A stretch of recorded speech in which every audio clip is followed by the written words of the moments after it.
last week. And then my cell phone, apparently because of the fires, they prioritized the first responders. The cell phone service didn't work. And it's right up there waiting for me to start presenting. So I switched over then to a hotspot, which also was cell phone service, but that did work and got a connection. So we were able to do the presentation, but a sudden flurry of trying 3 different internet connections at the last minute. That'll make your hands sweat.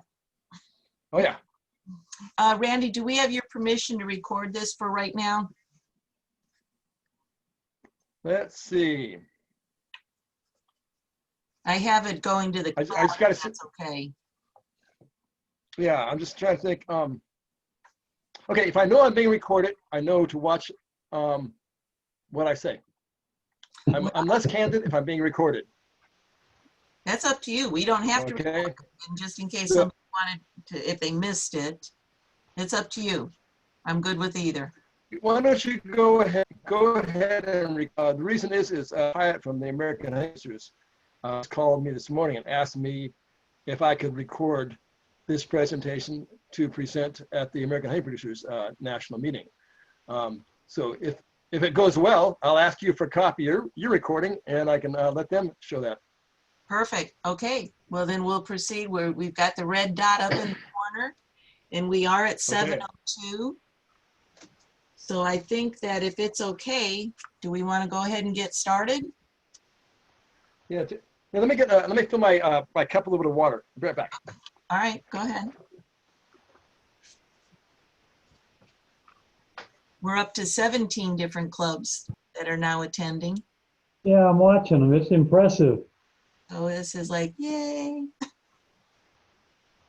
Well, this is good because there's so many clubs that it's hard to, you know, nail down some of these speakers. And so this way we all get to kind of share. Hey, Peggy. Yes, sir. Okay. This is Chris Merkel. Hey, Chris. I'm on Zoom for the first time ever, so be nice. We'll be kind. We'll be gentle, Chris. We'll be gentle. All right.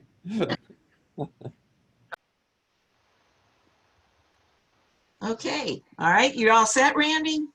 All set. Okay, excellent. Okay, so we're going to go ahead and get started. I'm sure everyone on the call tonight knows Randy Oliver. We've had him up in our area in the past with, oh. I did that on purpose. Oh, okay. That's all right then. Randy was up here, you scared me. Now I'm going to lose my when Tri-County had him up here, and then Medina hosted him the following Sunday. Randy started keeping honeybees as a hobby back in 1966. That was way before Varroa. And then in Peggy, you've got somebody that needs to be muted that's out overshadowing you. Just mute them all. Just mute them all. Yep, that's where we're going to go right now. We're just going to, everybody's going to get zapped.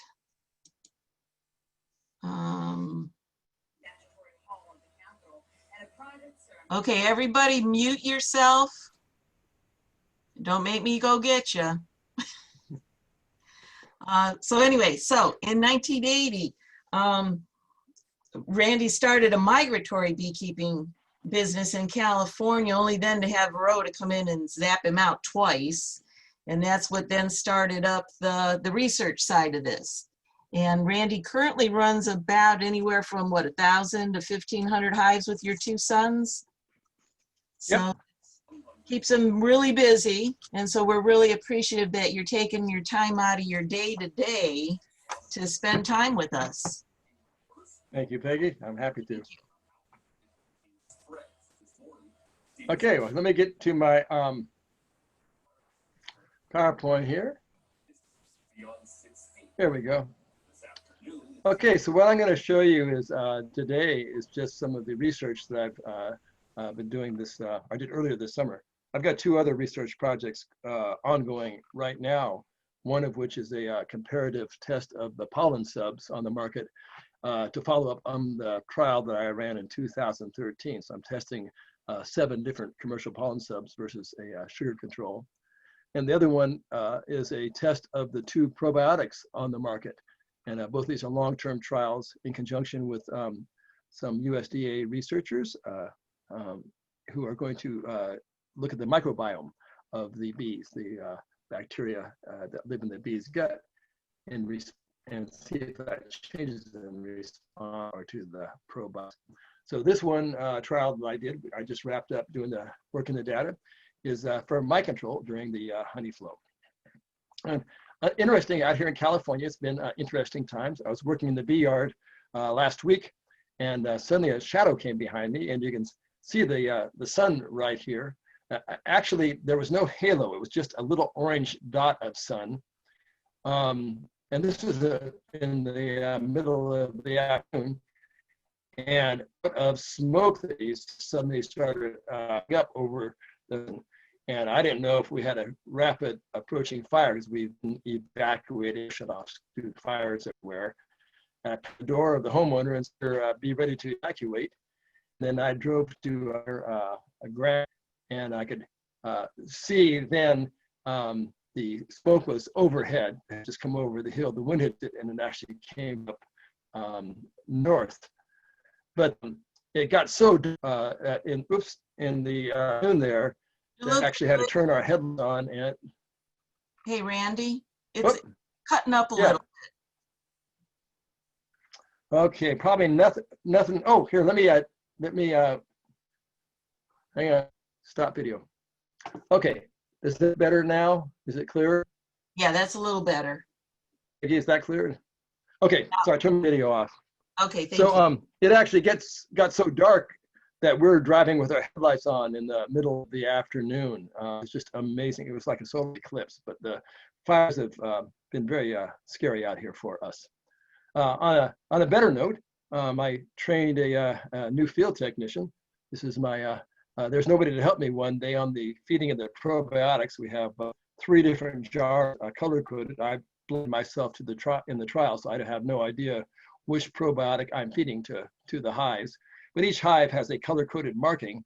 And anytime we do these trials, I always have a technician, one of us, is as quality control to make sure that the right treatment goes onto the right hive so we don't do any screw ups. And my grandson, Ryder, Eric's son, was free that day and turned out to be a very good field technician. So I hope to be doing more work with him. So let's get on to management. Any beginning in the club, if you up and the bees look like you did inadequate light management, you normally won't see them looking like that. The thing is, we're all beekeepers and we learn all about bees, but you're also all bookkeepers. Some of you will turn more successful at bookkeepers than you will at being bees. And that'll happen until you start to also learn about the virology of the varroa mite. The varroa population dynamics builds up. How to monitor it? So this is an alcohol wash, right? Reasonably appropriate to what I'm going to be talking about today. Efficacy of those treatments and any sides of those treatments. Whenever a colony is rearing brood, and what you can do is download this model. If you just Google Andes varroa mite, it's a free and you enter the colony type, and it shows the adult bee population in that colony. Then it shows the amount of sealed brood right here in the colony. Then the red area is the amount of mite-infested sealed brood. The red dotted line here, that is the number of mites on the same scale over here in the colony over the course of the season. And then this would be the alcohol wash count or detergent wash or sugar shake count of mites as they build up. And what you want here is that early in the season, the alcohol wash or detergent wash underestimates the amount of mites in the colony. You don't notice the buildup. And then later in the season, as the bee population starts to decrease and the mite population continues to increase, you suddenly see this big spike. And when you pass around 40 to 50 mites in an alcohol wash, the viruses go epidemic and the colony typically starts to crash at that time.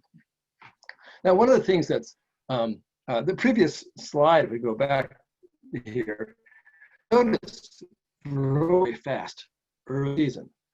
And for many, I thought, well, the bee varroa behind in time, and then to catch up later on. But when I start modeling mites, I realize that misconception. What I do have here is a graph showing the relative rate of increase of the mites at for every 15-day period throughout the season, and the relative rate of the bee population in the season. Now, if there's no increase during that 15-day period, it would be right at this blue line. The lines would be horizontal. So this is no increase or no decrease. So you see late in the season, the populations of both the mites and the bees decrease. This one right here, mainly from the older summer bees flying off, abandoning the colony. Yes, the colony winter cluster and carrying mites home. The point, if you look at the most rapid rate of increase of the burrow mites, it's early in the springtime here when the colonies are doing their most rapid growth and they have a lot of drone brood in the colony. If you look over in California, say you're an almond pollinator, that gets shifted over much earlier to February because our colonies build up and rear a lot of drones in the almonds. So you have this very rapid buildup here. And when we come out of the almonds, if you don't get onto mite management immediately, the mites will just eat the colony later on in the season.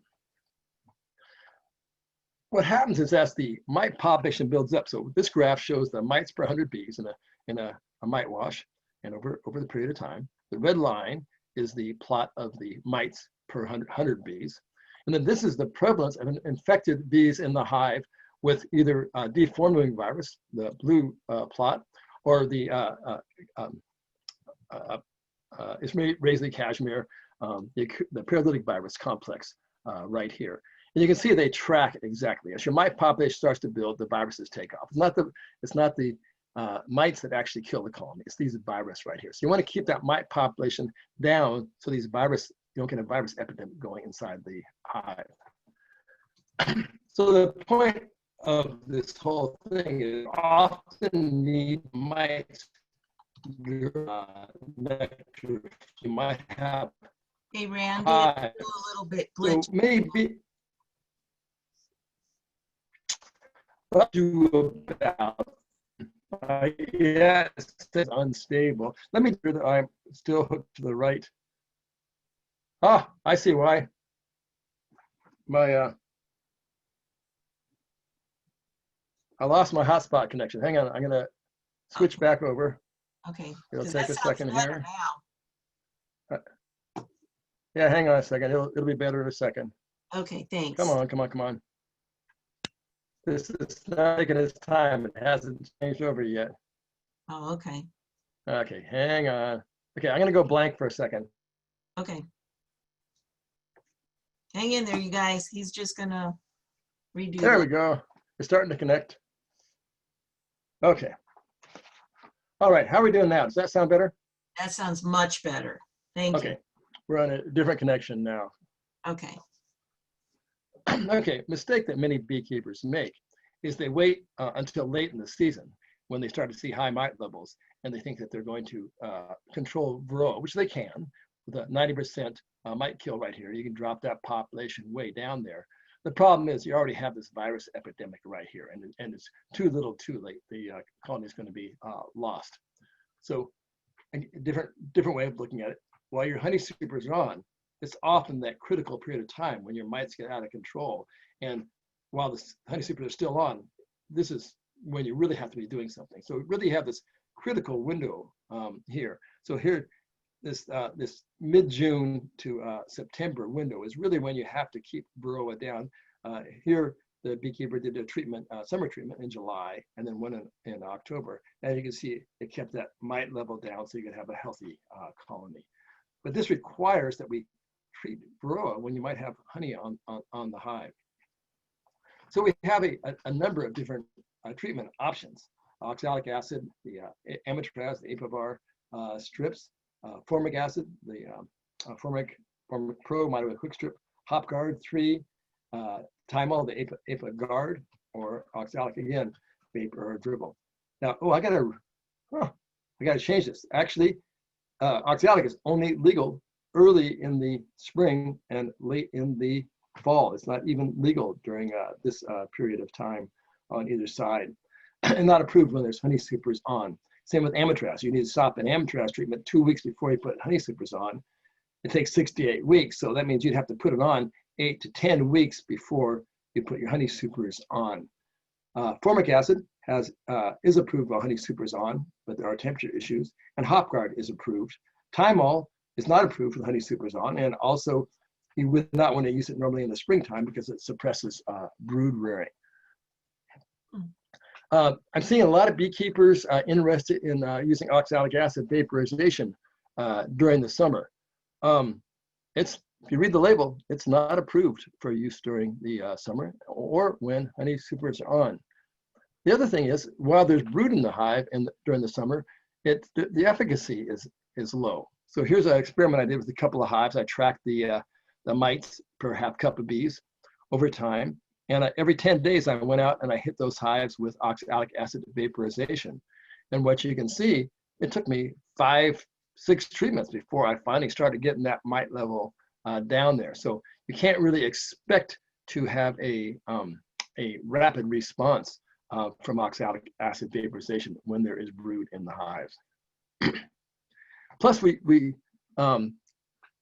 with the treatment or choices, you have to look at whether they're approved for use while honey supers on. We don't want to be contaminating our honey. Now, oxalic does not tend to contaminate the honey, but we have not submitted the data packet yet to have the label changed, and I'm working on that. So 2 products out there that are approved for use while the honey supers are on are the HopGuard and the Formic acid, Formic Pro. These are 2 new products, so I thought this would be a good time to test these 2 new products. The HopGuard says it has increased efficacy and controlled release, better than the HopGuard 2, the last one. And then the Formic Pro, what I immediately noticed is it's much more applicator friendly, a much, much easier strip to apply, less formic blast when you open up the package, and has a longer shelf life. I applied a bunch of Mite quick strips just yesterday that were near their expiration date, and they were just a mess. So even though they've been stored in a cool room, so the Formic Pro holds up a lot better. Well, I'm going to skip that one. Okay, now there's also a couple of limitations for these treatments here. The HopGuard can be applied anytime during the year, but its efficacy increases when there's less brood present. Now, the inverse of this statement means the efficacy decreases when there is brood present. So I wanted to see for a summer treatment when there was brood, how well it worked. Formic Pro has a limit on temperature. In high temperatures above 85 degrees, it's not recommended for treatment. Summertime here in California, I wish we never got above 85 degrees, but we do, and sometimes we have to treat. So I wanted to test that. Then what I was really interested in is comparing those two to this other treatment that I'm working with the USDA to try to get approved, and that's the extended release oxalic acid, where it's mixed with glycerin. So I use pads containing 25 grams of oxalic acid dissolved in 25 grams of glycerin, a 1-to-1 ratio by weight. And I use Swedish sponge cloths. And as you can see, the bees do not chew them or propolis them, other than they put a little bit of propolis right around the edge of these pads. And then the oxalic acid then is distributed onto the bees, apparently from them just walking across it, and it must get from their feet onto their bodies and then to the mites. Okay, so quick on the experimental design. At 263 hives in total.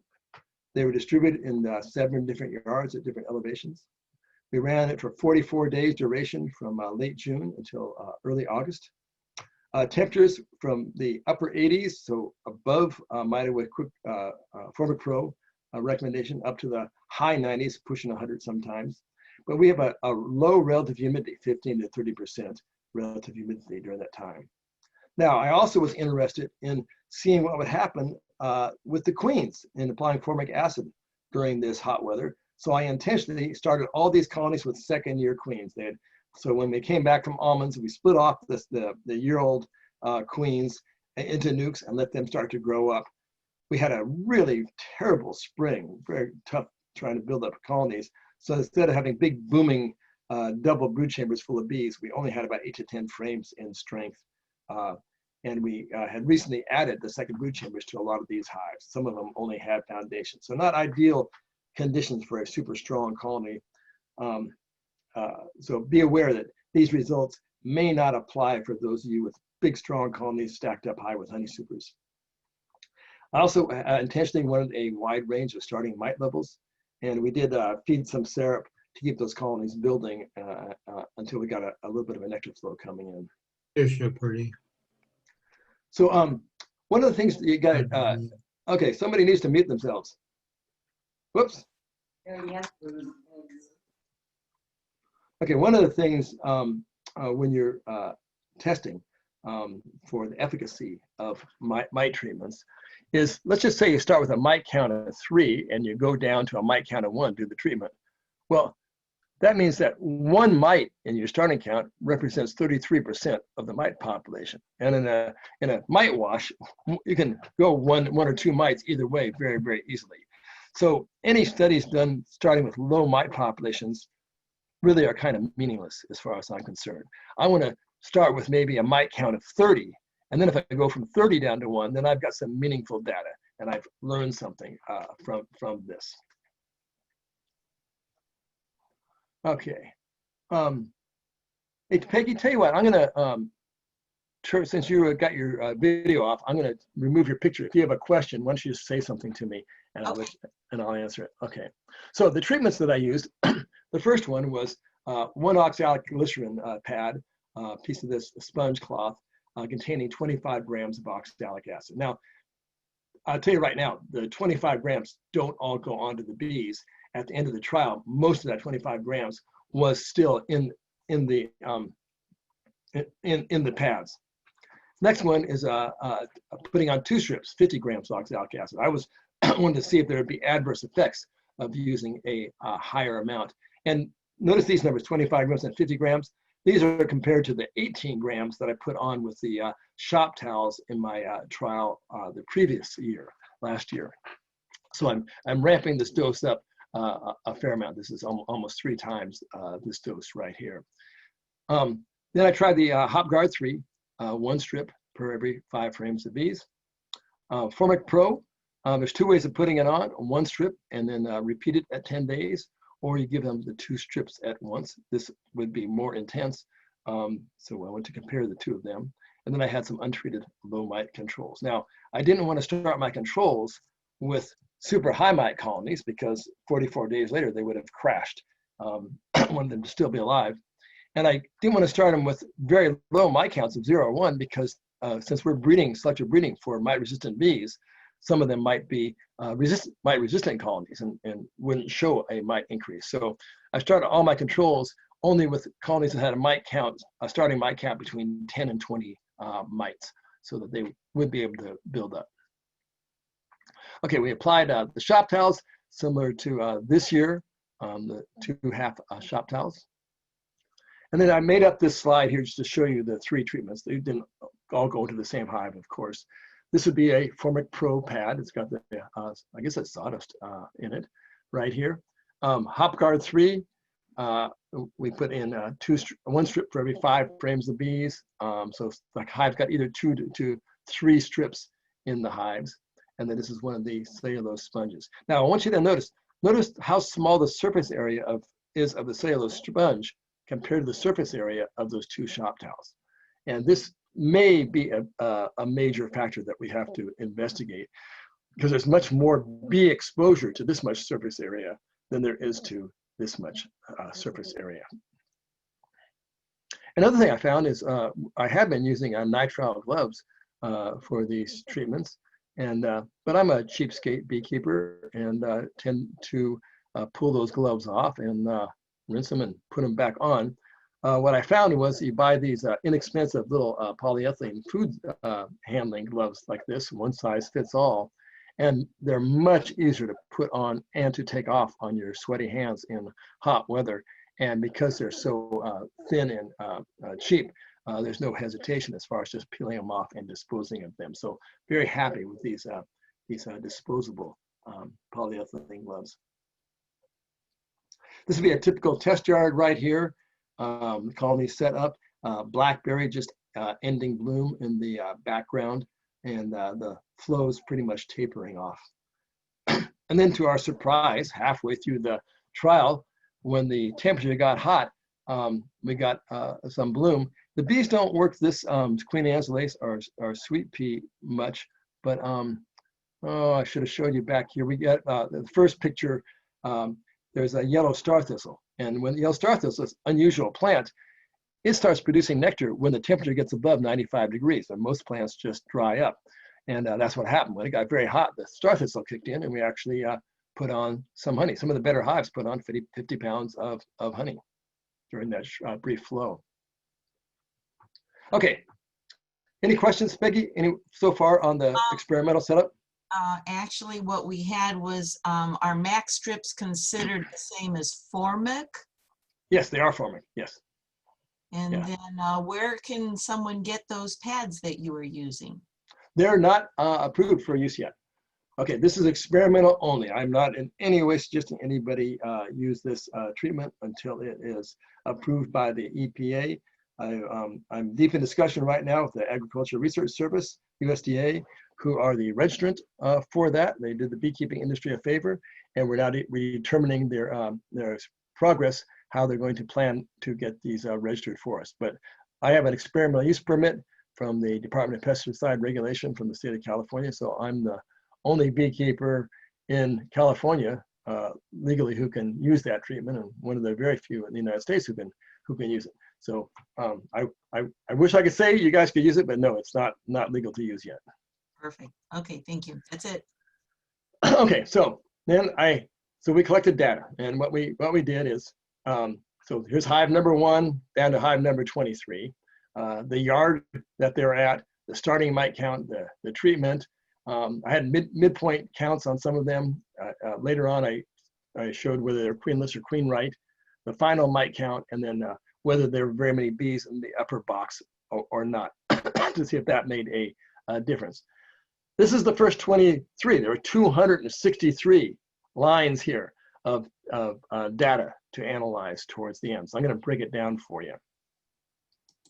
First thing I did is at midpoint in the trial, I was curious what was happening halfway through. So I went to each of the yards and picked out a few of the representative hives. By representative, I mean the ones that weren't too weak, that had bees in the upper and lower box that I thought were a good representatives for the treatments, and arbitrarily selected them and then looked at the counts.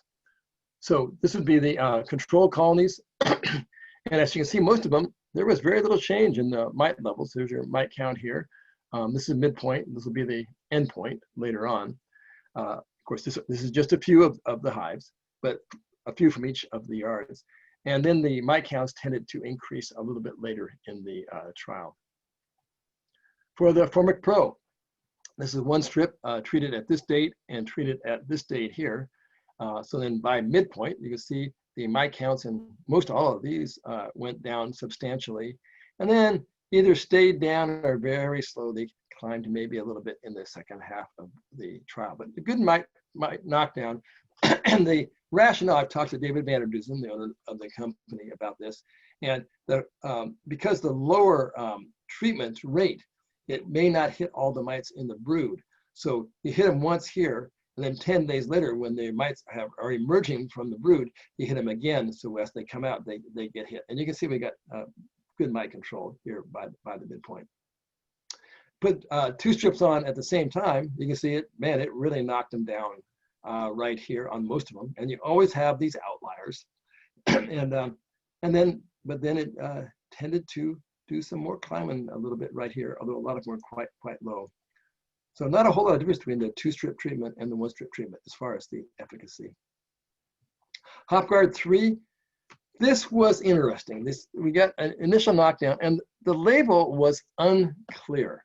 And I've been in a lot of discussion, even today, with Beta Tech, with Fabiana over at Beta Tech, as to how to read the label, because the way that I read the label, the summertime, it only recommended 1 treatment, and for fall treatment, it recommended repeated treatments. Well, they're going to adjust the label because of that misunderstanding. that you actually can do multiple treatments during the summer. And in retrospect now, despite this really good knockdown from the first strip, I should have applied another strip right here and another strip right here to keep them coming down, because as you can see, after that first knockdown, those mites start coming back up again. The shop towels, as we've seen this before, that with oxalic, extended release oxalic acid and glycerin, very little effect the first few weeks, and then you start to taper it, get those mite levels to come down here. 25-gram sponge. Now notice that these start with higher mite counts. All these are on the same scale. When we start with hives with higher mite counts, we notice more of a drop from any treatment. But you can see nice drop coming down, and then most of them just kind of held the mite count steady. It's just a little bit of concern to me, but we'll look at more data. 2 sponges, bring them down, and then it really held most of them down very, very well. So it looked like maybe the 2 sponges from this data were looking perhaps the best. Okay, so now let's look at the results for 44 at 44 days, because I'm gonna later on show you, extend some of the results out to 72 days just for some of the extended release oxalic acid. And what I'm gonna show you, I'm gonna avoid statistics, I'm gonna avoid analysis or numbers. I'm gonna show you pictures and let your own eyes look at the efficacy right here. I'll give you actually efficacy calculations towards the end. But here, what you're gonna look for is, for every hive, there's going to be 2 columns. The blue column is your starting mite count. So this would mean there's 20 mites in the mite wash.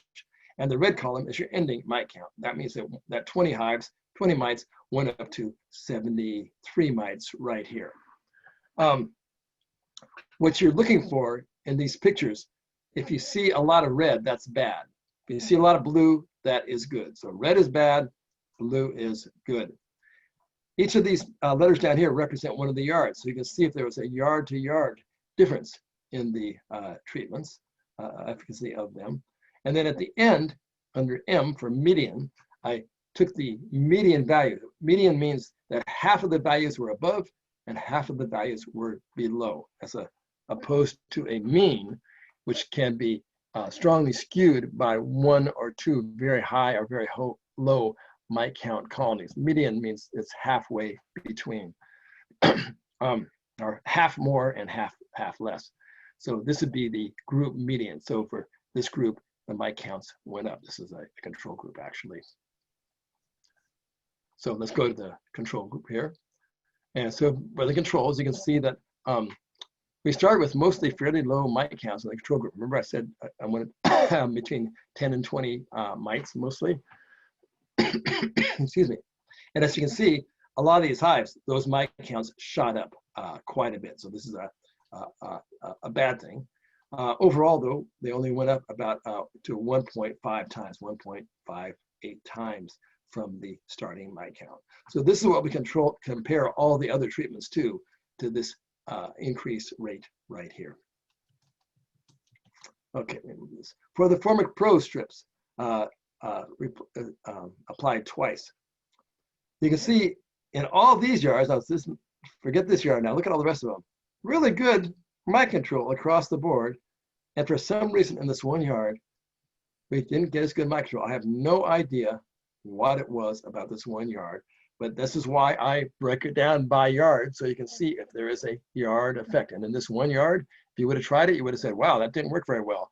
All the rest of the yards, you would have said, wow, that looks good. We wound up, look at this here, how much the mites went down. The median value, only 17% of the starting count. That's very good mite control. Okay, this is Formic Pro 2 strips. And what we see is a lot more blue, even much better mite control right here, although the median value is 20%, just about the same, except for these 2 outliers. And this time, these 2 outliers are in 2 different yards, so it was not a yard effect. So I have no idea, again, what happened here. We get used to this, having no idea what happened with some hives. Some hives, we don't know if this hive robbed another hive full of mites, whether this is a mite magnet. Some hives just draw in drifting bees covered with mites, and they get a lot of immigration. Any of those things could have happened here. Or maybe they fanned heavier. When I replaced or put in the second Formic strip, we could see easily that plenty of knockdowns, plenty of mites. We saw these dead mites on the pads. And here's the other thing about Formic. So this is one had a 2-strip treatment. They were laid across like this. Here's this frame pulled right out of the middle here underneath these treatments. This colony started with a mite count of 41 mites. That's a terrible mite count, and the brood pattern would have been terrible from the deformed wing virus starting to hit the brood. But if you look at this frame of brood, you can see it looks beautiful after the Formic treatment. We see this year after year, time and again. Formic acid treatments, they're rough on the bees, that kills the eggs, kills the very young larvae, but afterwards the brood comes back looking just beautiful. And I have not heard any good explanation as to why that is, but it's something that we always see with Formic acid. If you want to clean a hive up from mites and deforming virus, the brood always comes back looking much better after a Formic acid treatment. And that was the case in this trial. And the colonies rebounded quickly. They really hated the Formic acid in the hot weather, but they came back. Notice the date on these 2020, we had put these frames in. This was frames foundation at the beginning of this trial. And despite getting the Formic acid treatment, this colony went ahead, and this was a Formic 1. So this got the 2 strips, one after the other. This colony went ahead and drew all these frames of foundation and put a goodly amount of honey in there, despite the 2 Formic applications. Now, the question that a lot of you have is, but how about the queens? What did the Formic acid do to the queens? And as I said before, these are all 2nd-year queens. During this trial, the bees were already starting to supersede some of the queens because they were getting old. So we had to look at what the normal supersedure was and compare that to what was happening in the treatments. And here's the summation of the, oh no, here's first year. What I did is I,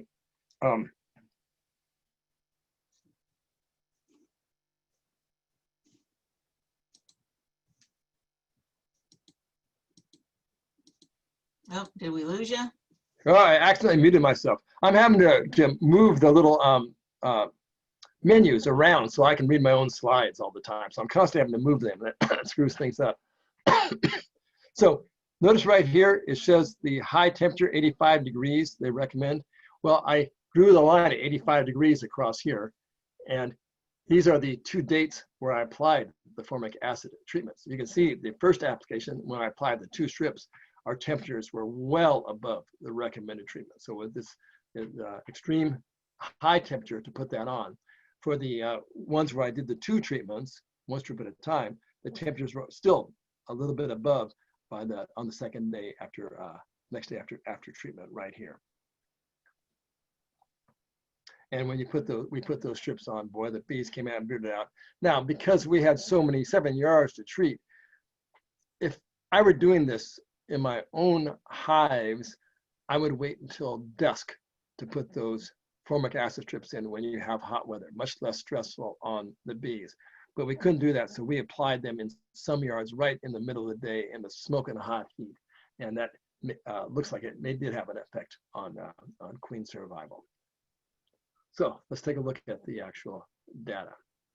So total number of hives in the group right here, whether they went queenless or died by the end of the trial, and the percent of them that went queenless or died. Now, again, I'm saying a lot of these colonies were superseding their queens. So I couldn't tell whether a queen had been knocked out by the Formic or not. So what I looked at is whether they had a laying queen at the end of the trial.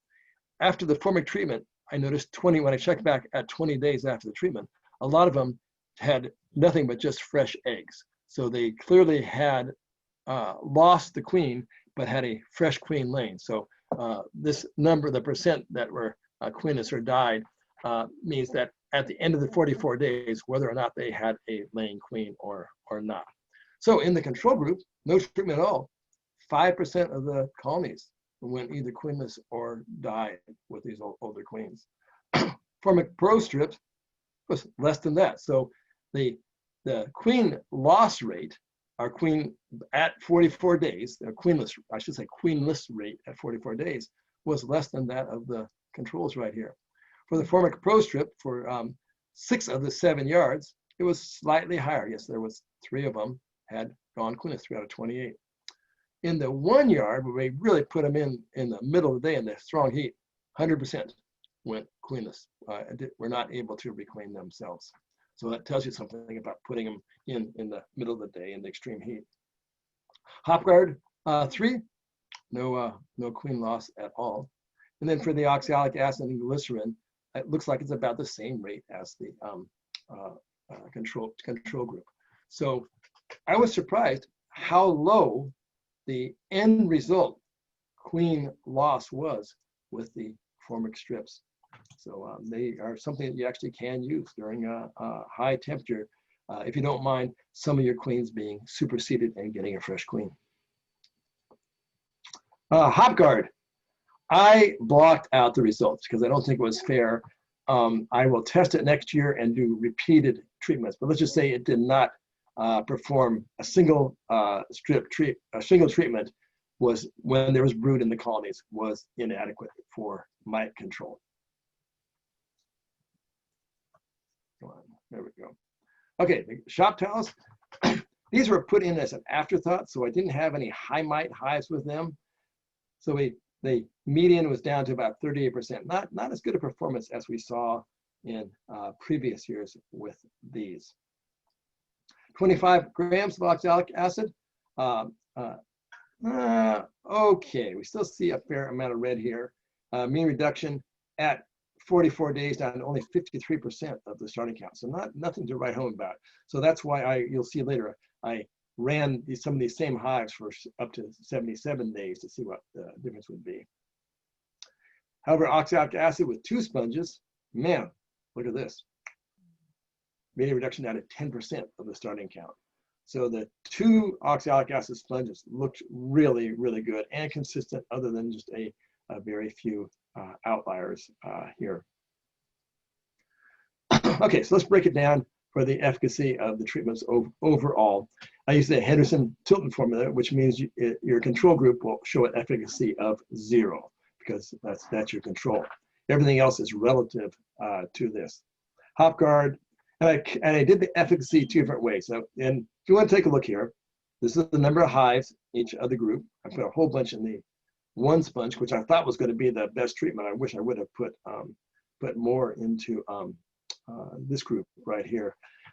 Range of starting mite counts. You can see the high range. We're up in the 60s, 70s into some of them. And then you did it by treated efficacy by 1 by adding all the mite counts from all of those hives here, and then doing efficacy count between the starting count and ending count. And then I did it by looking at the median counts, so the ones that were halfway, and calculate efficacy. And here's the deal. In a scientific paper, you have some leeway on how you show your results and how you calculate out. If you're a salesperson, you're trying to sell something, you're going to pick out the best way to show it.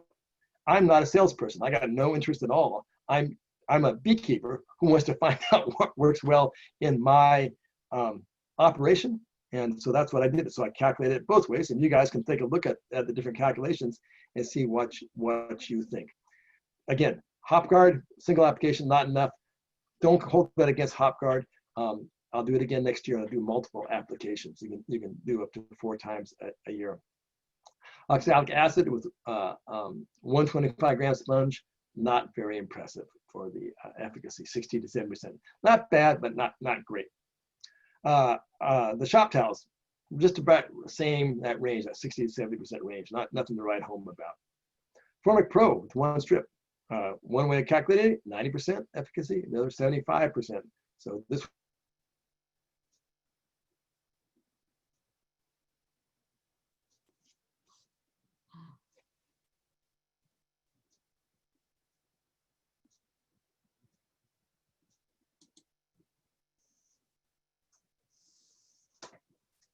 I think you knocked yourself off again, Randy.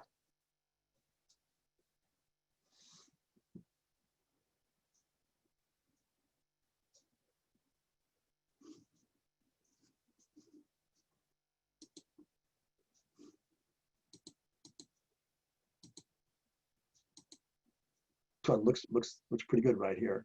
The 2 strips, exactly the same. Oh, we lost you.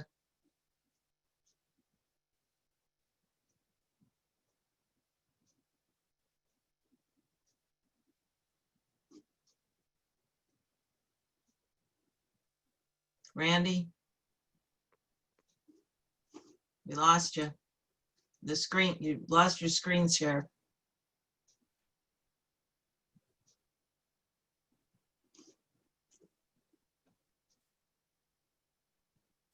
There we go. I got muted somehow.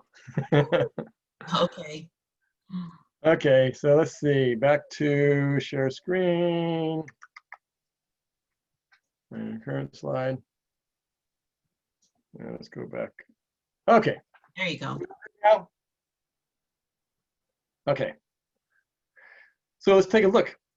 If there was adverse effects from that 50 grams of oxalic acid. So I chose one of the colonies for this picture, but they all looked about the same.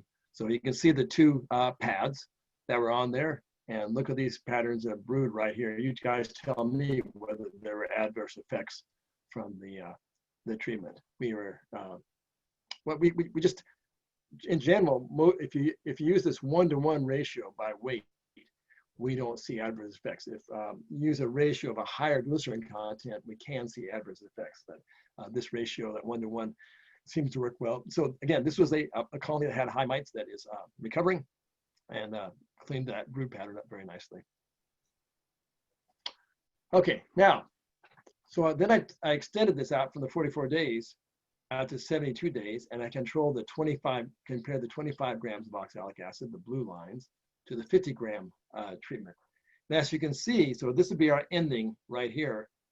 We didn't get a lot of improvement from the 25 gram ones, but for the 50 gram ones, those mite counts either stayed down or they went down.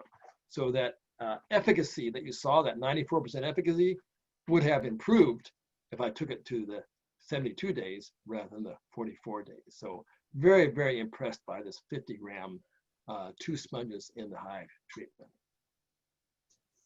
Now, that's the formal trial. We also were doing some other tests of it, less formal, no control groups, but of great interest. We're working with 2 different university students from different universities who are working at high elevation meadows in the Sierra, 6,500 feet. No honeybees population up there at all. It's too cold and too high for them. And so they're looking at, one's looking at the pollination of plants when you bring in honeybees. The other one's looking at the transfer of viruses from the honeybees to the native pollinators. So they asked us to bring up colonies, test colonies, for their experiments up there. Now, to us, that was interesting because one, these colonies, instead of being in a lousy environment down at our elevation, they grew in strength up here. They went from having all their drones kicked out to starting to rear drones, and tons of drones in those. So there was lots of potential for mite increase in these colonies because they were on a pollen flow when there's very little pollen coming in on the ones down below. Most all these put on a nice honey crop, and the big thing is there's no drift of bees, of mites, from any colonies in the surrounding area because there's no other colonies other than the ones we brought up there. So let's take a look. This is, there's 3 yards. I'm going to show you the first yard. These are colonies that had a 25 gram treatment with the oxalic acid and glycerin. These were, and the high mite hives we treated with 50 grams. So in general, the 25 grams took these low mite counts down overall. And for the 50 gram, it took them way down, very, very happy. This is mite count of 40, even though, oh, by the way, you see these blue bars right here with no red bar next to them? Peggy, can you tell the audience what lack of any red bar means, what the mite count was? Oh, so there would be no mites. And that number is what? That would be 0. Very, very good. Anytime you see a blue bar with no red bar, that means 0. This one started with a mite count of 50, and the ending mite count was, Peggy? 0. 0. And you can see here, so pretty efficacious. Now let's take a look at the next one. Wow. Wow. No kidding. So when the boys went up and brought these 2 yards of bees back on the truck and unloaded them, the next day I said, okay, let's take mite counts and see what happened. My son Eric was running because he cut his finger. He can't do lifting, so he's doing the mite washing. And so I take the samples and he runs the agitators. He goes, Dad, I said, how's it doing, Eric? He goes, Dad, I've never seen so many zeros in a row in all these years. He was just dumbfounded. I mean, look at these starting counts. These up in the 40s and 50s up here, and 0, 0, 0, 0, 0, 0. So this was at 77 days of these colonies growing on a big honey flow, raising tons of brood. This is, to me, just absolutely amazing. Very, very impressive right here. So pretty, yeah, I'm very impressed by that. Now, I also said I had those other 2 experiments going, the probiotic one and the pollen sub one. So we started those with nukes also, and we gave them a small treatment as nukes. We cut those 25-gram strips in half down to 12.5 grams of oxalic acid. If these colonies were still in the nukes, we hung it over the center frame in the nuke. If they were had been doubled up, either in nukes or singles, we put a 12.5 gram pad across there, left them in there. We went back later to see what we had to do for mite control. So they were all put in early June, and then so the follow-up count is, the dates are here. This is July, 20 July. This is 4 September, late. As you can see across the board, these colonies, so the highest mite counts you're seeing here are mite counts of 3 per half cup of bees. So that's a 1% infestation rate, very slow. Median reduction to 8% of the starting count. So the take-home message from this is that when we put in these smaller colonies, a small amount of oxalic acid and glycerin pad early on, and let those colonies grow with that in there, it just kept the mites from, not only kept them from growing, but it took those mite counts down to close to nothing across the board. I was very impressed with this also. Now, these are under California conditions, low humidity.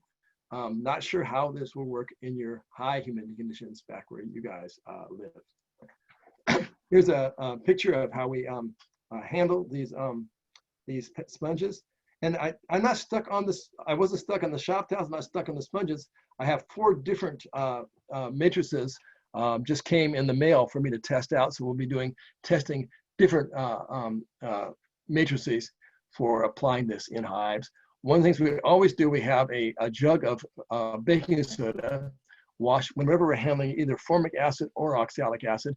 I've experimented. You want to put in 10 heaping tablespoons per gallon of water. Make it really strong. And that will very quickly neutralize any formic acid or oxalic acid on your hands, on your tools, on your hive tools, if you spill it on yourself. This here, what we have found is it's very, very safe to handle. If you were, do not ever touch these with your hands. You're supposed to have 14 mil gloves with formic acid. The reality is, if this stuff gets on your skin, you're not going to even notice it for a while. Then it'll get a very slight burning sensation and very easy just to wash off or neutralize. Not at all scary to handle at all. You should always wear eye protection. But again, you guys, this is not legal to use, so you're not going to do it. So that's, I'm talking to any of the researchers here. Randy, a couple questions. With the higher. Yeah, this is the last slide, so that's perfect. Oh, okay. Do your last slide and then we'll come back. Yeah, so this is not approved. It's not legal to use yet, but my feeling is this is going to be a total game changer for varroa management as far as our options out there. We will still continue to use it in our operation along with Thymol and with formic acid. Each one has advantages. This is not a short, quick treatment. It's a long-term treatment, whereas formic acid is a very quick treatment. HopGuard is a very quick treatment. So learn to use which ones are appropriate at different kinds of years, but I think this was going to fill a void that we have in our mite management. Okay, let me get my video back on and take a look at you guys here. Okay, Peggy, shoot. Let's hear the questions. We've got a couple questions in the chat room. So the next one up is, so higher elevations yield lower mite counts. What do we do in Ohio? Okay, I don't know if they understood what the higher elevation meant. The higher elevation meant that there are no other beehives around, no place for mice to come from to go into your treated hives. Does that make sense to you? Yes. So one of the things when we see these, we put the treatment in and we see mite counts keep going up, we don't know whether it's because the mite treatment didn't work or because that hive's getting flooded with mites from other hives.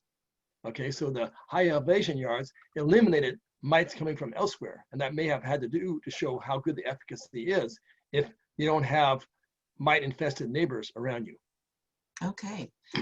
The next question is, what type of bees are you using for your testing? 100% mongrels. Lots are good. So they're mostly Italian type stock. We don't bring in any stock from outside. We've bred our own stock for 40 years, but they're Italian type, adapted to the California foothills. Okay. And then the last question we have, what does the approval timeline and pathway forward for the sponges look like? Well, I'm really glad you got that question, because that's the first question, or one of the questions every single group asks. And I've been presenting this question to Dr. Jay Evans at the USDA very clearly, saying that I am going to publish his answer in the American Bee Journal along with these results. So I gave him a 1 month heads up that I am going to, here's the questions. How about an answer? I laid out this morning, I sent an email with a list of all the changes that we beekeepers would like to see happen to the oxalic acid label, and not just for the oxalic glycerin, also for the dribble and for the vaporization, to shift a number of things. And so we're all in agreement on what we're looking for, and he should have an answer to that question that I will publish when I publish these results. Excellent. Okay, we have another question. I forgot the temperature guidelines on the glycerin/OA. Is it good through all seasons? I have not done formal tests for cold weather, so I can't answer that question. Okay. I've done some preliminary trials. I didn't notice an effect, but I really cannot say what it would do during cold weather. Okay. And this would be for use without honey supers, correct? No. The inverse of that. Okay, so no. What? Okay, so this would be, so yes, they can use it with honey supers. Oh, you are quick. Yes. Yes. Back it up. That is what we're looking for. We've taken we took honey samples at the 18-gram dose. We have not done it at the 50-gram dose. At the 18-gram dose, it was not an appreciable amount in the honey, and it was not a problem. So next year, I'm going to have to do honey samples at the 50-gram dose and see if it makes a difference. Other research from other parts of the world where they have done that, they haven't found that it contaminates the honey. So we should be able to get it approved for use with the honey supers on. Okay. Yeah. Ideally, this treatment you could put on the hive when you put your honey supers on, and when you took your honey supers off, you would have eliminated the mites from the hive. I mean, that's pretty cool, huh? Yeah, making honey at the same time. What is the status of the shop towels and OA?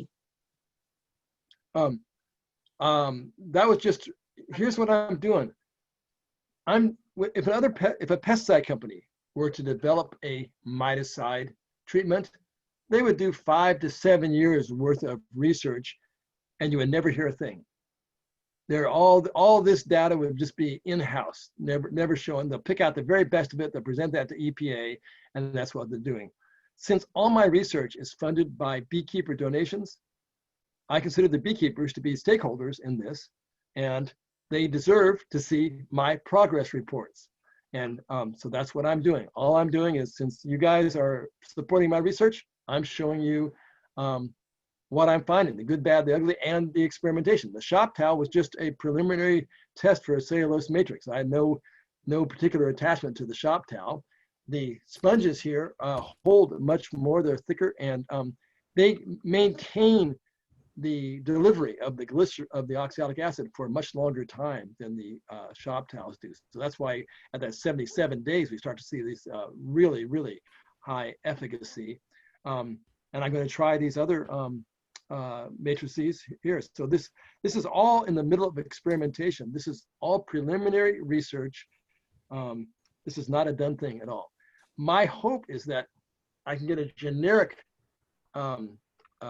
application method approved by the EPA, so the beekeeping community themselves can try out different things and see what works best for them in their own environments. Okay.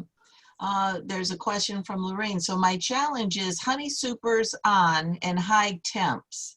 What to use for here in Ohio? Well, right now there's only two. You only have two legal choices. That's HopGuard and formic acid. If you do use HopGuard, you would have to do multiple treatments of it. Take the supers off and stick because the strips have to go down between the brood chambers with a whole box between the honey supers and the treatment. So you'd have to go down to the bottom, put the strips in, come back 2 weeks later, put strips in again, maybe 2 weeks later, put strips in again. So that's kind of tough. On the other hand, there's no restriction with the formic acid, with the Formic Pro on that. They don't even have a pre-harvest, pre-harvest interval. Most pesticides, you have so many days after you remove the pesticide before you can take the crop. So like with the Apivar strips, it's 2 weeks. You have to take the strips out, and then you can't harvest honey. You can't put honey supers on for 2 weeks after that. There's none of that restriction with the Formic Pro. So as far as legal approved treatments, you're kind of stuck if you have the honey supers on. And right now it's formic acid, Formic Pro, or the Mite quick strips. And staying with the Formic Pro, is it affected? Would we have cold nights as long as the day temperatures are in the range of the label? Because let me ask, who's asking this question? This is Jason. Jason, what's the inside temperature of a colony of bees? Unmute yourself, Jason. That was a tough quiz. What is the inside temperature of a cluster of bees? I think it's around 95. Very good. No. How many hours a day is it at that temperature? In the cluster? Or when they're clustered, Yes, probably in the cluster. every hour of the day. Okay, so what's your question about temperature to apply it at? Just erase that. Okay. Okay. Thank you. You bet. All right.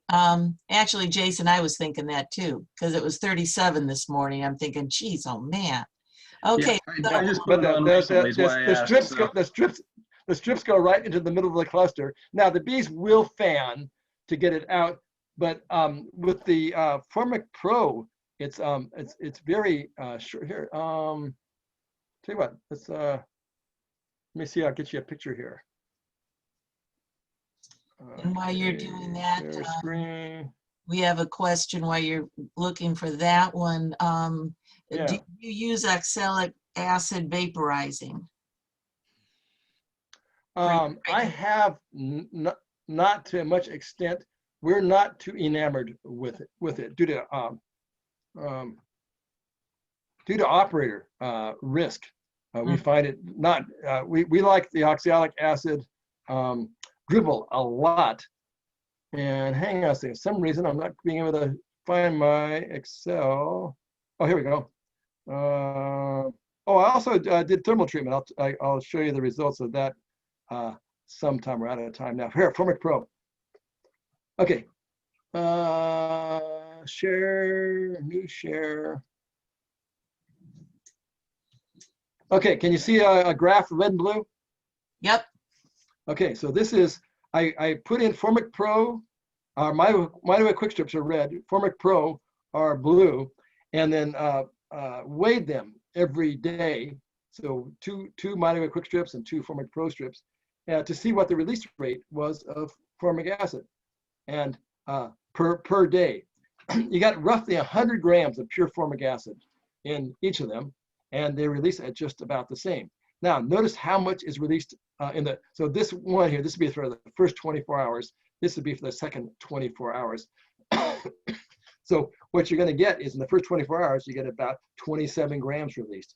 Second 24 hours, you get about 13 grams released and about 8 grams on then. And then after that, there's very little. So you have about 3 days of strong release. These 2 days, the bees will be fanning a fair amount and bringing in air to get it out of the cluster. After that point, they're not going to be fanning much, and they're going to have this low range dose in the hive. This is back to Jason's question again. So when it's really cold, they might be fanning and cooling it a little bit during this time, but then the rest of the time they probably wouldn't be. Okay. We have another question here on HopGuard. Have you had problems with HopGuard expiring? It's only good for 2 to 3 months once the package is opened, question? You know what, I haven't tested that. And one of the things is the manufacturers put that in the label. So for example, they do it for the Apivar strips with the Amatraz. And there's really, I don't see any reason for them to do it. The stuff is very, very stable. They say to use it in 2 weeks, but I ran a trial last year, incubator trials, that found out it stays stable for a very, very long time. And so I'm not sure. I could tell you, I'm talking to Fabiana from HopGuard often. I'll see if I can find that out. It's hard to imagine that it degrades that fast. It's a pretty stable treatment. So that then they might want to share that box when they're buying a big box. We have a question from Ms. Anna. What is your current gold standard recommendation then to controlling varroa mites? Well, I don't make any recommendations because all beekeeping is local, and everybody has different goals. They're in different environments, whether you're commercial or you're a hobbyist. So what I do is I just present, what I try to do is present accurate information and data, and let every beekeeper come up with their own decisions. So what I would suggest is that you download my varroa model, Randy's varroa model, and then you can play around. You can put different treatments in there at different times of the year, and you come up with your schedule for the year of depending on what you're doing, how you can best manage varroa. And you can sit down with that model, and you can kill 1,000 hives a night, and it doesn't cost you a penny. And then when you learn how to keep them alive, you can do it, and you haven't lost any hives in the process. Okay. And then we have another question here. European studies have shown limited OA in wax samples. Have you found the same? Is the haven't looked at wax samples, but it's not soluble in wax in wax. So any amount that would be in wax I would guess would be trivial. It would not be a concern of mine because oxalic acid is not soluble in wax. Okay. And okay, we had a couple more here. Miss Jenny, this is a good one. Here you go. From Jenny, I've done 2 full 2-strip treatments of Formic Pro this season so far. Both times have resulted in a fairly significant bee loss and the loss of 1 queen out of 5 hives. Based on your research, am I correct in understanding that the half dose, 1 strip 2 times, is nearly as effective as the full dose? I'm considering doing the half dose as my final fall treatment if it's nearly as effective, but I've heard many different opinions on the dosage. Okay, so the half dose is repeated again at 10 days. So it knocks out the mites that are out on the adult bees, but may not get the mites in the brood. But 10 days later, those mites have come out of the brood, and you put it on again, and you hit them the second time. So that appears to be the mode of action of splitting it. And it's less stressful for the queens by having that lower dose in the hive. So the end result is it's not just one strip and you're done. It's 1 strip and repeated at 10 days. And going then to max strips, from from Michelle, for us home beekeepers that have the time and the means, could we not just do OA vapor, say every 10 days or so, and not go with the max strips? I understand the regulations with honey supers on, but if I'm just a hobby beekeeper, could I just do OA vapor regularly and ignore the max strips? I asked because the die-off after the max strips was big as far as I'm concerned. Mm-hmm. Well, back again, out here in California, repeating it 10 days took a long time to bring it down, the mite count down. So it's a possibility. But again, I can't condone anything that is not on the label, or I get in trouble. Right.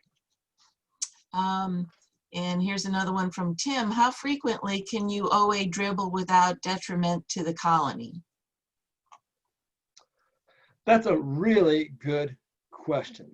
And I've been wanting to do that experiment and have not done it. I know that my sons in the springtime, they'll hit the nukes building up 2 or 3 times sometimes. And they say the nukes build up just fine. But from the research from Mariano Ijes' group over in Spain shows that it does knock back the brood a fair amount.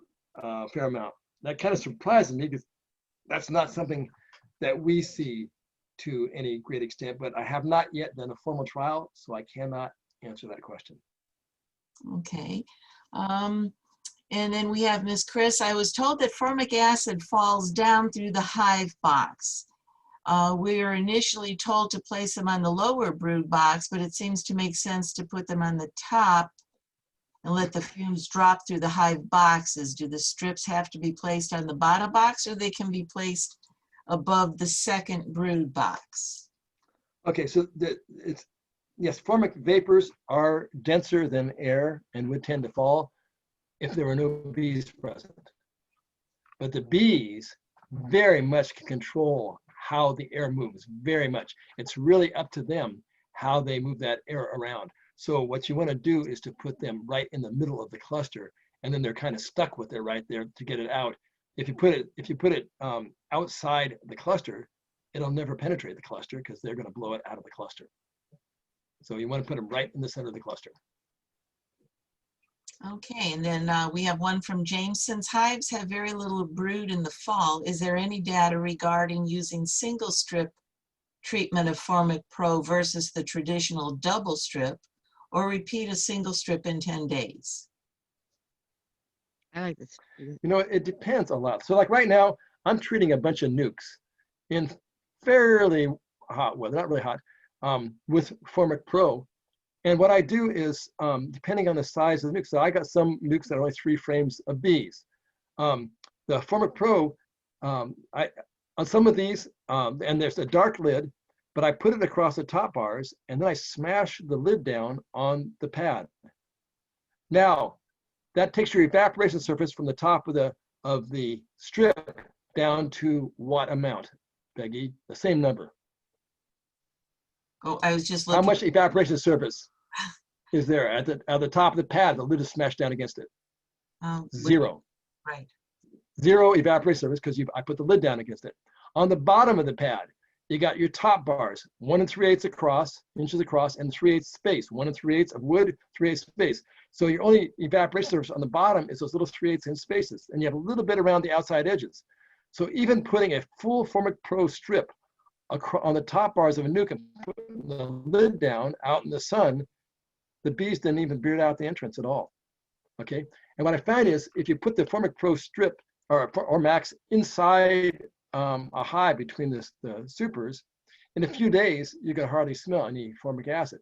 If you put it in a nuke box with the lid down tight on it, after a week they're still wet and they still smell very strongly of formic. So it gives you an extended dose.